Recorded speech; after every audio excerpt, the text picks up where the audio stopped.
It's dizzy and got the pot on the stove with maple syrup that I've already started boiling down. Well, I guess I should say sap.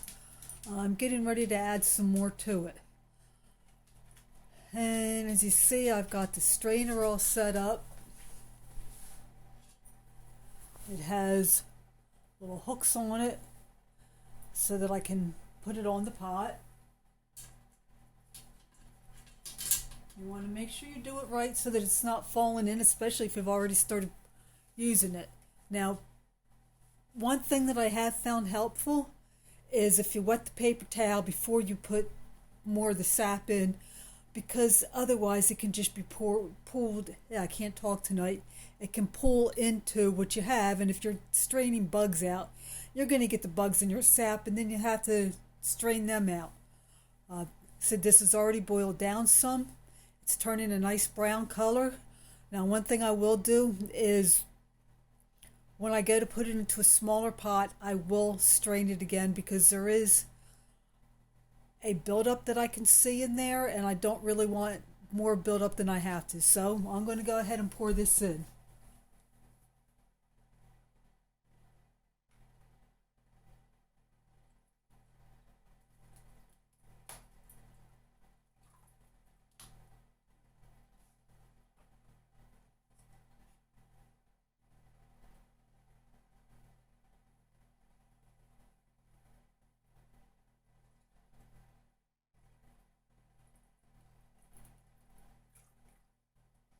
I will let it pour in until it's basically touching the bottom of the strainer. I've got a little bit more I can put in.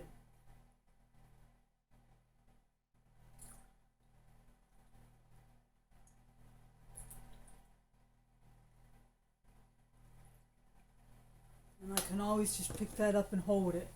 And there were quite a number of bugs in there. There are several bugs that want to get into the sap because of the sweetness of it. So yeah, you really want them to be strained out because you don't really want to be eating them. At least I don't. I mean, yeah, it's extra protein, but I don't really want that. Now, it's not boiling right now, but once it starts boiling again,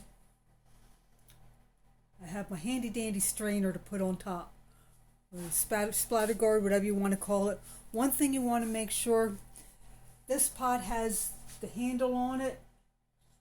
You want to get it. Can't do this. I should have gotten a bowl out first. But you want to do it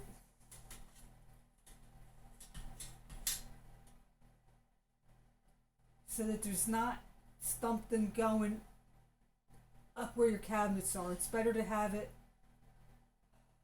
switched around some. I got to figure it out. I should have done that before I started taping.